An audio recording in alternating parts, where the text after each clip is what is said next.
Okay, this is part 2 of the basics of After Effects tutorials that I'm going through. Part 1, we covered the basic functionality of After Effects, and now we're going to start getting into more of the actual use of After Effects. We kind of showed you how to use some of the tools and how to use the comps and whatnot. Now we're going to show you how to do things like, well, let's bring up our 6 parameters of After Effects. The 6 parameters of After Effects, you should understand, are going to be 1, compositions, 2, layers, 3, animation, 3, effects, 5, 3D, and 6, rendering. Once you understand and have a basic understanding of each one of these, you'll be able to do quite a bit in After Effects. There's a lot of complexities with After Effects, and it is quite a deep program with a large learning curve. But this is, if you can get down these, you'll at least be doing the basics of After Effects and get by doing most stuff here. So let's hit number 1, compositions. We kind of refreshed. We did this in the previous episode, and I'd recommend going back and looking at the first episode. But understanding how compositions work. They are pretty much like a composition is a composite of video clips all together. They have their own attributes. If you select them, you'll see up here, you'll see the duration of your comp, you will see the resolution of your comp, and the frame rate and the pixel aspect ratio. And basically, if you double click on one of these, it will open it up and show you a composition that I've already created from the last tutorial here. And this composition has all these layers, 4 layers in it. The face is on the bottom, this face JPEG's on the bottom, the apartment's on the top. If you grab one of these and put them on top, it'll overwrite everything else below it, and if you bring the scale down, I'm going to hit S on the scale and bring it down, you'll see behind it to the clips. But you can see that this is standing over everything else because it is on the top layer here. If we put that back on the bottom, you'll see it on the bottom. And now it's below all these other video clips. And one other thing to refresh from the earlier episode is compositions act like individual clips as well. So we can take a composition and put it inside of another composition. We can embed this composition inside of another composition. As we play here, we're going to get past this clip, and below it, boom, we see below it the full-on composition. Let's scale this one down so we can see that. This clip, just scaled that clip down, and below that we see another composition right there. The full composition, it acts just like a clip. In fact, we can add an effect to that. We're going to get into this, but let me add, let's do a contrast adjustment. I'm going to grab contrast based on luminance. Actually, let me just grab the brightness and contrast, drop it on this entire composition, and it will affect everything in that composition, all the clips. See, here's our brightness, it's affecting everything in there. And here's our contrast, it is affecting everything in this composition. If we go to the original composition, it doesn't have that effect on it because that effect is laid on the entire composition within a composition, treating it like it's an individual clip. And in here, it's not being affected because this is the original composition. But if we change an image in here and go back to this composition, that composition change has been reflected because we changed the original composition, which reflects here, and we've added a filter or an effect on this full composition right there as if it's an individual standalone video clip. And that's basically compositions, how compositions work. Compositions are layers of video clips or layers of video clips combined with other compositions within compositions. You can continually create compositions within compositions. Let me show you one way of doing this. I'm going to go back to the 30-second spot. I'm going to highlight all of these right here. And within this 30-second spot composition, I'm going to right-click and tell this to pre-compose. What this will do is take all those layers and create it as a composition within this composition. Pre-compose, and I'm going to call this, we'll just call it pre-comp 1, but we're going to move all the attributes of that composition into the new composition so it treats it as one individual clip. Hit OK. It flattens it and it makes this called pre-comp 1. Double click on that and there's your pre-comp 1. Now if we add, this kind of gets confusing, but if we add another video clip here, let's scale this down so you can kind of see it below, make it short and fat, there we go, or tall and fat, whatever, tall and skinny. So we've added that on top of this pre-comp here, so this acts as its own complete layer here now. And this video clip on top acts as its own little layer there. So if we grab this one, we move it over. Now we can animate this or do whatever. We can actually grab these here and combine them again. Right click on those and go to pre-compose and call it pre-comp 2. And now there's a composition. Watch this. I double click on this and open pre-comp 2, and there's what we were working on. And then double click on this and opens up pre-comp 1.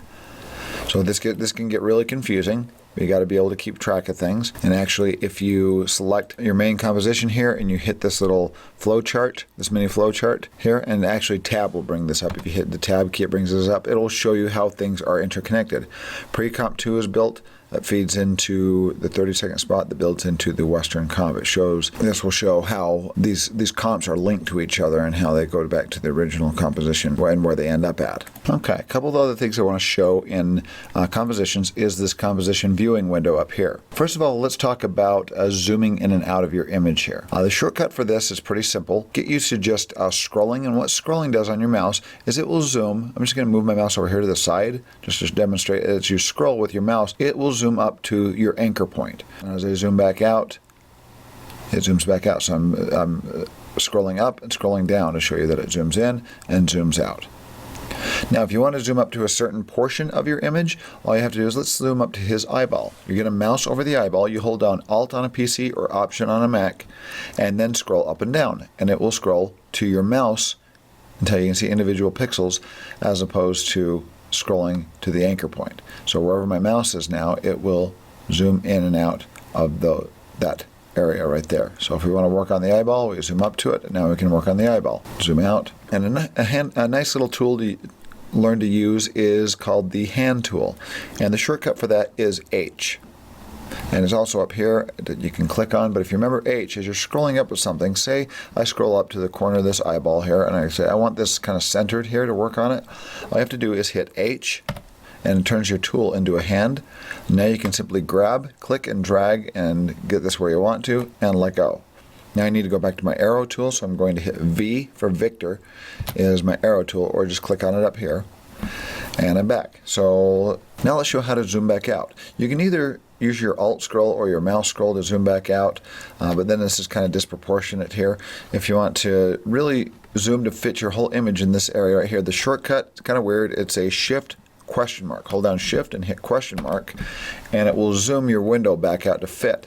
So those shortcuts, once again, are scrolling with your mouse will scroll to the anchor point, Alt scroll will scroll to whatever you have your mouse hovering over, and H for your hand to move your composition, V for your arrow tool, and then to zoom back out, Shift question mark will zoom you back out.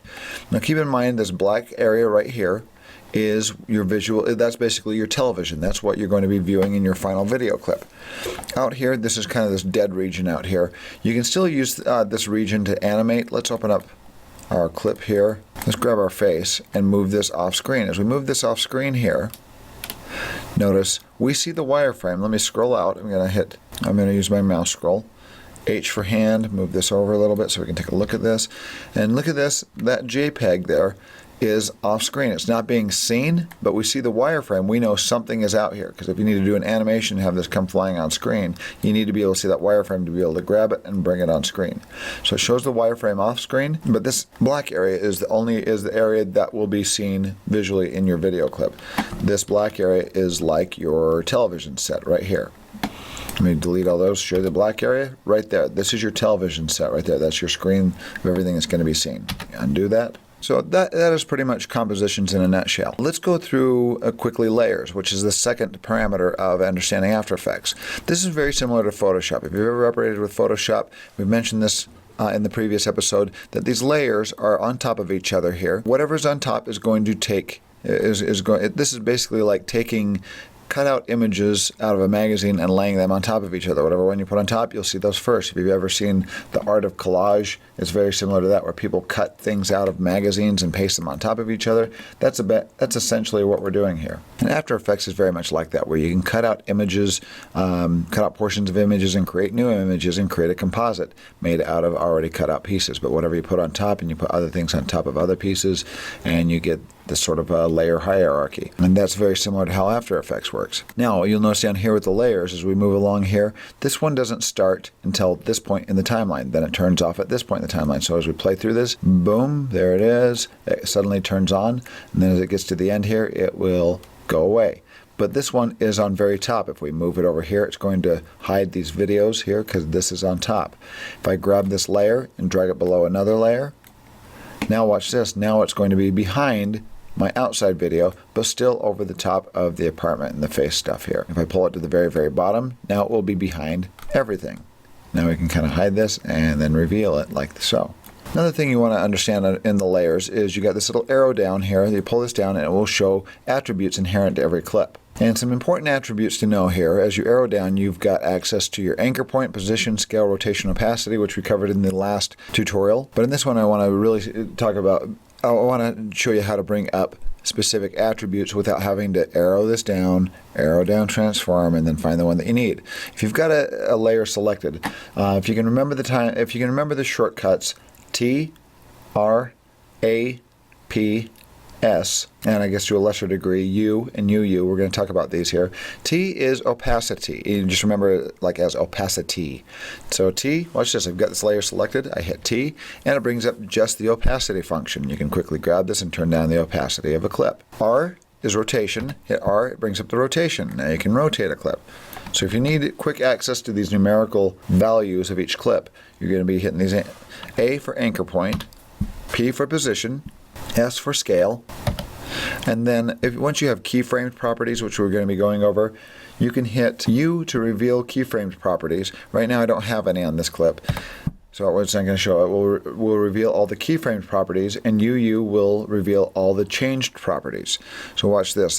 If we change a property here, if we change our scale has been revealed or has been changed, and we're going to change the opacity as well of this clip. So we've changed basically two options there, and actually position as well, so it should display that as well. Let's arrow this down and hit UU, and it brings open all the changed values here. So you see everything that's been changed. And U will simply reveal keyframe properties, which we don't have. Let's do a quick keyframe here, which we're going to be getting into. Let's keyframe our scale. So we just did an animation on the scale. It grows bigger from there to there. And now watch this. As we close this and hit U, it will reveal the attributes that have just been keyframed. And by the way, if you hit U again, it'll hide everything. Same thing as if you hit opacity, the T, and hit T again, it hides it. So if you want to collapse it again, R for rotation, R again collapses it.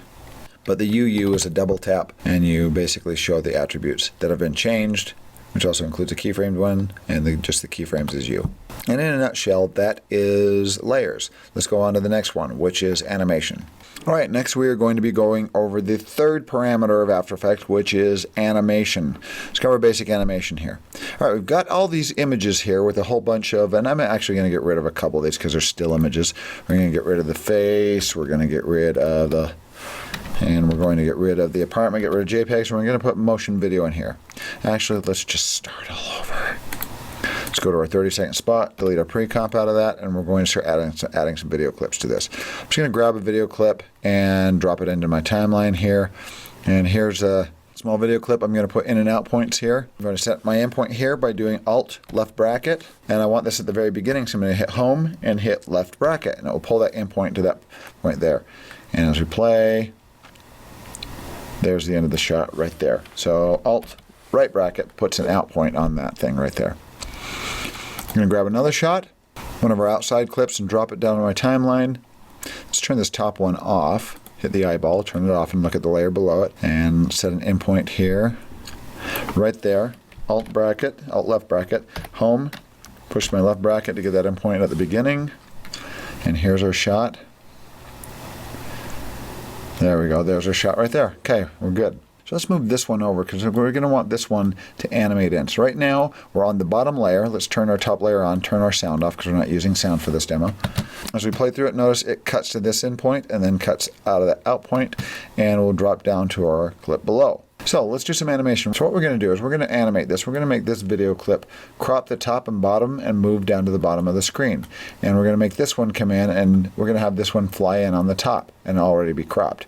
So let's show the basics of animation here. What I'm going to do is just arrow one of these down and look at all the transform options down here. This is your animation area over here on your composition, this kind of timeline area right here. And these are your toggle keyframe options over here. You click on one of these and it will turn the keyframe, it'll turn keyframing or animation on or off.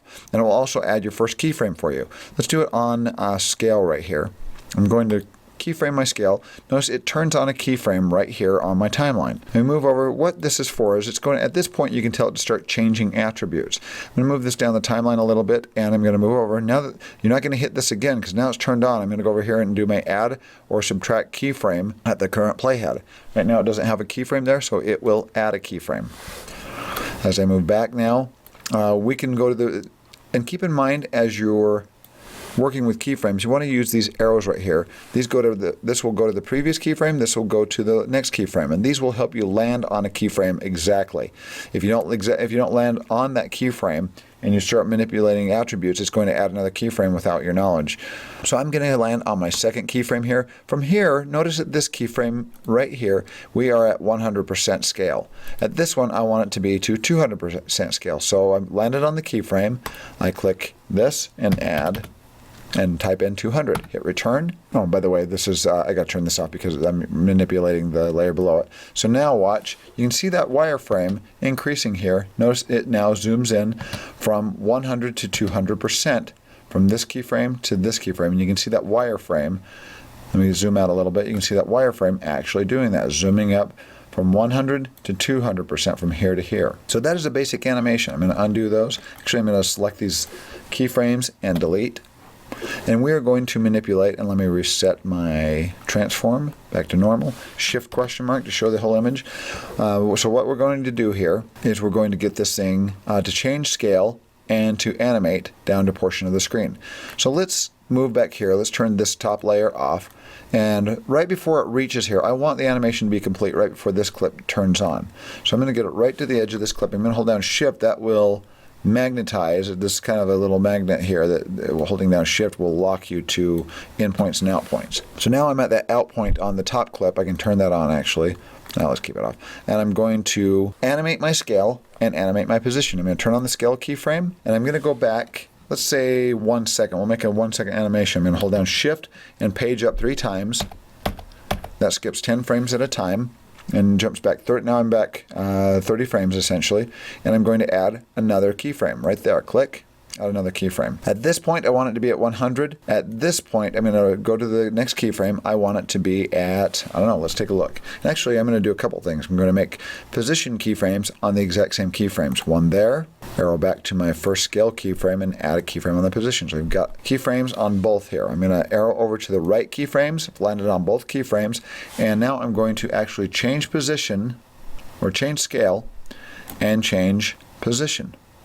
And look at this spline right here. It creates this spline right here that shows the path that this is going to be following on position. So now it will scale to this size and move down from here to here. So let's play through that. And there we go. Now the spline that's out here, if you need to manipulate the shape of this path, you have these little Bezier. Each one of these little teeny dots represents a new frame. It's going to go to here, to here, to here, to here, to here, over from frame to frame. If you want to change this path, you can actually just grab the ending keyframe and move it a little bit, or you can actually do this on a curve. This is the little Bezier curve right here. You can change this path on a curve. Hit H for hand, V for my arrow tool, and there's my Bezier curve right there. Extend this out so it does more of a little curve there. Shift question mark. Now watch the path that it will take. It's going to go, see how it kind of goes on a curve and lands in that spot right there. Now if you want to change the timing of this, all you have to do is we're going to grab my beginning keyframes and say I want this to happen a little slower. So I'm going to grab my endpoints and drag them to the left. Now it will take longer for it to complete the animation. I play through that and it takes longer to play the animation. So here I want this video clip to fly in from this side and land here. So let's turn on the top video clip. I'm going to scale it to where I want it to start, or the size that I want it to start. This is not going to animate scale, it's just going to animate position. So I'm going to scale this down, move it up, make that a little bit larger, right about there. And I want this thing to land right about there. So I'm going to go to my transform. I'm going to go find position here and turn on my position keyframe right there. I'm going to shift, page down once, twice, let's go to 20 frames ahead and add an additional keyframe there. So right here, this is where it's going to end up. These keyframes are identical right now. If I go to the beginning one, nothing happens, but I'm going to go to the beginning one and tell it to start off screen. I'm going to hold down shift, and that will actually, well, what you do is you grab it first, start moving it, and then hold down shift after you start moving, and it will lock it to its horizontal position. Or if you're moving it up, I let go of shift, now I'm starting to move up, and now hold down shift, and it locks it to its vertical position. So I let go of shift, move it over, and now hold down shift, holding it down, I let go of the mouse and I'm still holding down Shift. I'm going to grab this again. So now I have to let go of Shift and let go of my mouse. Reach over here, grab, start moving, and then hold Shift again, and it locks it to its horizontal position. Drag that over, and now it's off screen. So now after this one gets through animating, all of a sudden, watch, that zips in there. Couple basic things with animation too, because right now you'll notice this thing starts and suddenly just comes to a stop. It's like a sudden stop. It just doesn't look very natural because it comes as just big flat stop at the end. If we want that to gradually slow down, you can do things with the Bezier curve, but an easier way to do that is just there's some quick functions by simply right-clicking onto a keyframe, the second keyframe here, and I'm going to go under Keyframe Assistant, and I'm going to tell it to ease into that. This will ease into your keyframe automatically. You see it slowed down the pacing of the frames here. You see them getting closer together as they get here. This is going to gradually slow down. It looks a little bit more natural. Watch this. Now it has kind of a natural coming to a stop. It slows down and comes to a stop instead of suddenly coming to a stop. And you can see the shape there. It's changed the shape of the keyframe to show that this one has been changed to an easy in. This keyframe we don't need to do much to because it's off screen. Let's go to the next keyframe down here. Let's tell it to ease out of these two keyframes. Under Keyframe Assistant, do ease out, and these ones we're going to tell it to ease into, so it will be more gradual. Let's play that. It's very gradual and gradually comes to a stop, and it looks a little bit more natural.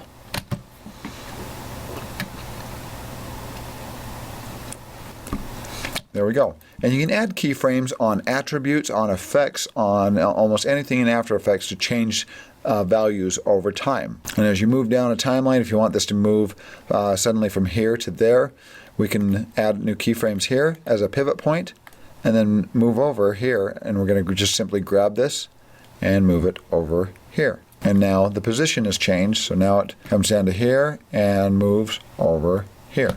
And you can add as many keyframes as you want. I'm going to select those and delete them. But that's essentially how basic keyframing works in After Effects.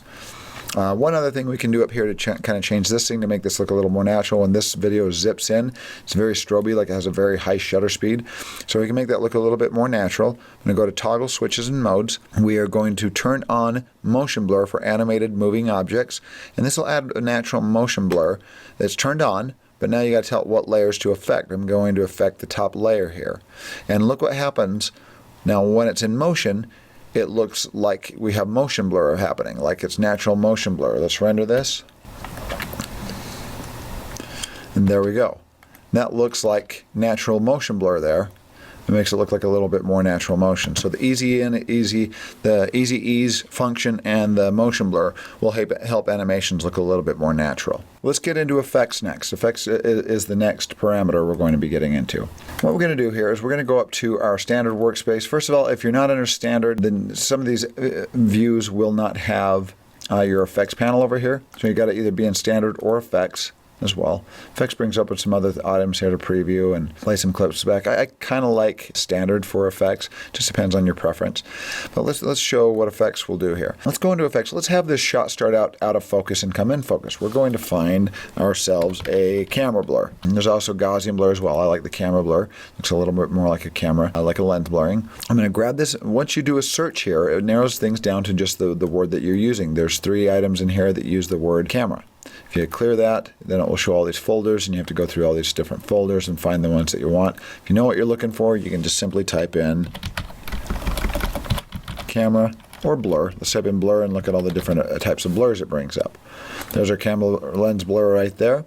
You can grab this and either drop it on a clip that's like right there in the front, or you can bring it down and drop it on the actual layer down here. Drop it on the layer, and up here is your effects panel. Up here you have 2 panels. You have, if you hit the arrow to the right here, you have your project panel. It has all your media in it, and then you have your effects controls panel. I'm going to move this over a little bit just so I have access to my project and my effects controls. And look at this video. Some effects come on neutral. The blur comes on already affected at blur radius. The camera blur comes on a radius of 5 pixels there. So if you want to change that, we've got the clip selected. We see its effects controls up here. We've got one effect added, which is a camera lens blur. You can arrow this down and collapse it, or expand it and see the properties here. As you have your playhead over the clip, you can come up here and click and drag left or right, and you will see the changes affected live. I'm going to pull down my resolution. It's on auto, so it will change it as it needs. But I'm going to grab this blur radius and change it. And you can mess with all these other attributes here and see what the different types of effects you get. This I'm just doing a basic blur radius there, and it's changing the image there. And now that is out of focus. And it's out of focus for the entire clip there. But say we want to have it out of focus and come in focus. We will refer back to our previous parameter, which is animation. We're going to go down under our composition, arrow down, and now that's added this effects folder here, and you'll find your camera lens blur right there. Arrow that down, and you have options of keyframing. I'm going to turn on the keyframe for the blur radius, play into it about 2 seconds, add another keyframe, grab that keyframe, and actually just click and turn it to 0. So it will go from a blur radius of 29 to 0. And let's watch the animation there. So now it plays. And it looks like the camera is intentionally out of focus and comes in focus to begin the clip there, and comes in focus.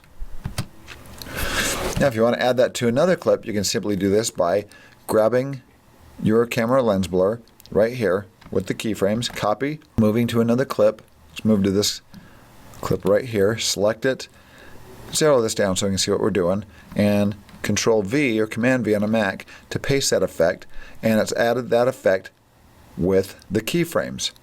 So arrow this down, look at the keyframes, it's added the keyframes with the effect. So as this comes in, it's motion blurred at the beginning, but watch, it'll slowly come into focus here at the end. Still out of focus, and comes in focus right there. And that doesn't really make sense because we got motion blur on it, but still you can see the effect. But seeing the copy and paste effect, though, helps to understand how you can copy and paste an effect from one clip to the next. Let's add a couple other effects to these things here. Let's go to our bottom movie, and I'm going to go under saturation, find our hue and saturation, drag it onto this clip below. There's our hue, saturation, and effects control on this bottom clip. Let's kind of manipulate the color of the master hue here a little bit and see what we get. Let's change this, and you can see what's happening to the master hue there as it's affecting it. Let's cool it off just a teeny bit. Let's take our saturation, boost it way up, make it look way oversaturated, and kind of turn down the lightness here a little bit. So there you go. And then this one's a little bit different. We can grab the hue and saturation, drag it to that one, and do the same thing. Kind of manipulate the general color of the clip, warm it up a little bit.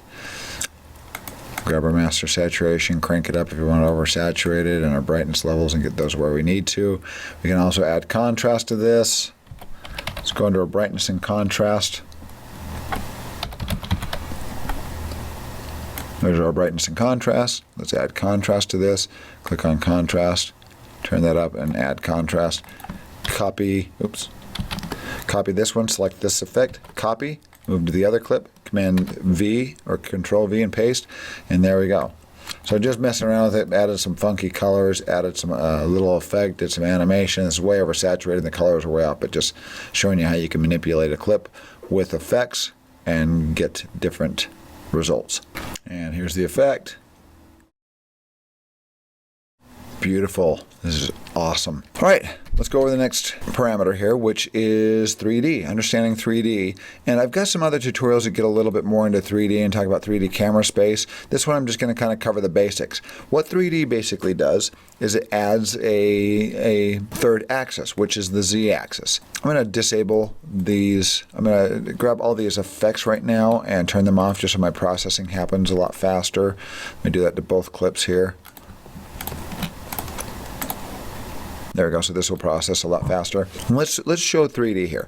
What you've got is down here, you've got this little square right there, this little cube actually, and that is for creating a Z-axis on any individual items here. If we go under transform here, notice position, we have an X-axis and a Y-axis. It's basically left and right and up and down.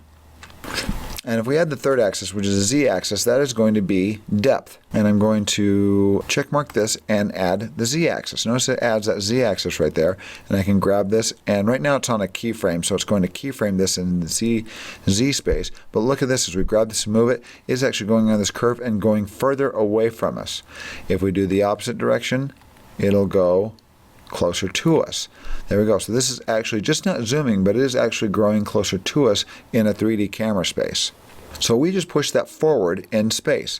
Let's go to our other clip and push that one a little further back. So right now our animation moves out here and comes closer to us in space. Let's make the other one go further away from us in space. And we're going to show you how this works with the camera, which is really cool.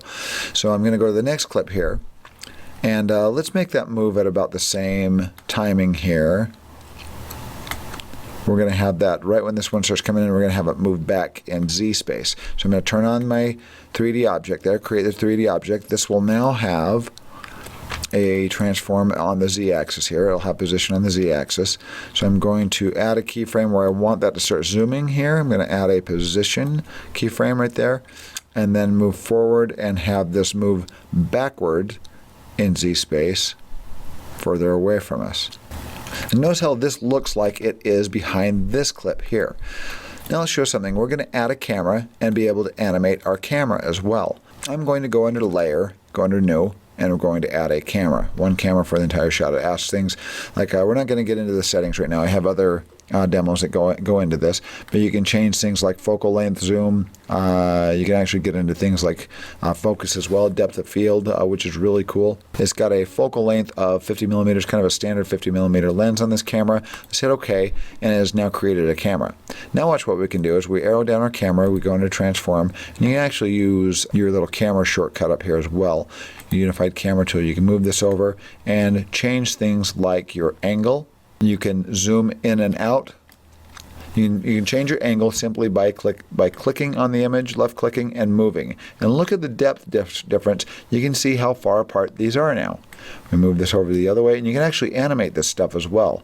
But now this has actually generated 2D objects in a 3D camera space, which is really cool. Now we can get the camera to zoom up closer to it by right-clicking. I'm holding down the right click and moving up, or I'm holding down my right click and moving down. And then the left click is this rotation here.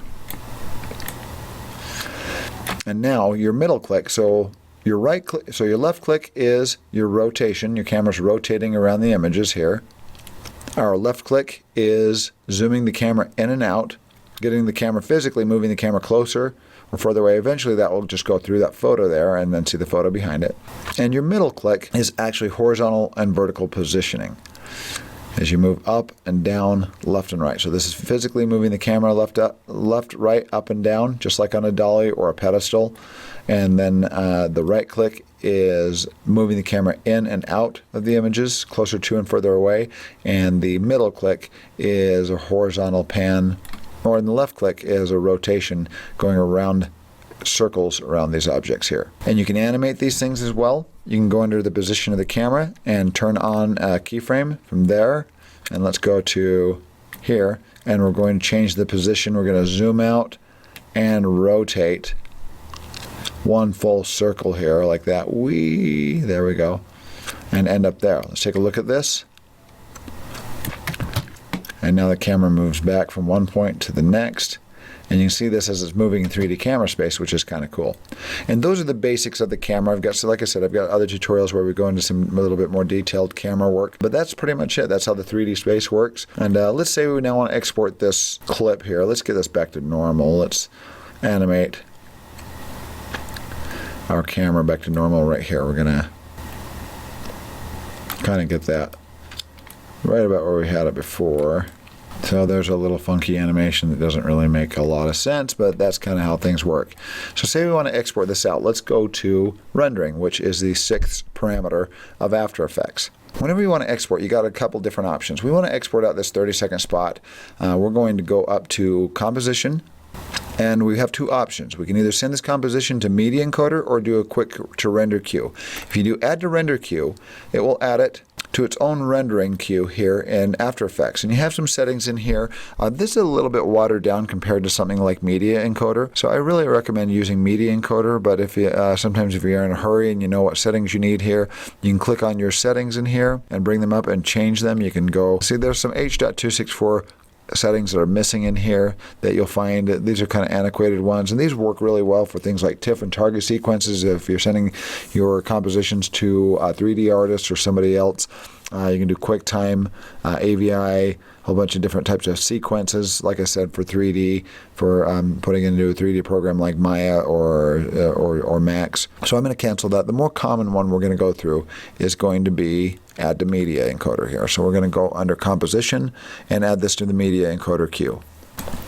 And once it's loaded up, it'll take a few seconds, but it's going to load the composition inside of Media Encoder and getting it ready to export. Okay, there it is. And if you're familiar with Media Encoder, I do have a tutorial on Media Encoder. If you want to watch that, it's under my playlists under Media Encoder. But there are our H.264 settings. So if we're sending this to YouTube, we're going to choose H.264. We can click on the preset. And here's our presets. Let's go down. We'll set this to YouTube. You do YouTube HD 1080p here. Click on that. We're going to change the location name here. Hit on the output name. And then just go to my desktop and call it 30-second spot there. Save it. Hit OK. And it has saved the location. It has saved the YouTube preset under H.264.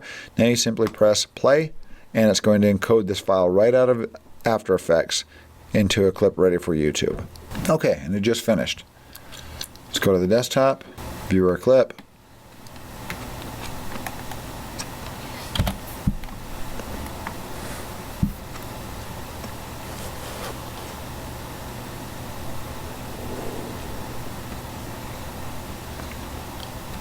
So it's weird and kind of funky, but there's the animation. I pushed everything down with the camera. I wasn't really paying attention. But anyway, we got our clip exported out. So that's rendering. So those are all the major parameters of After Effects. Those are the basics. I do have a lot of other tutorials on specific portions of After Effects. If you want to follow those, you'll see them in my After Effects playlist.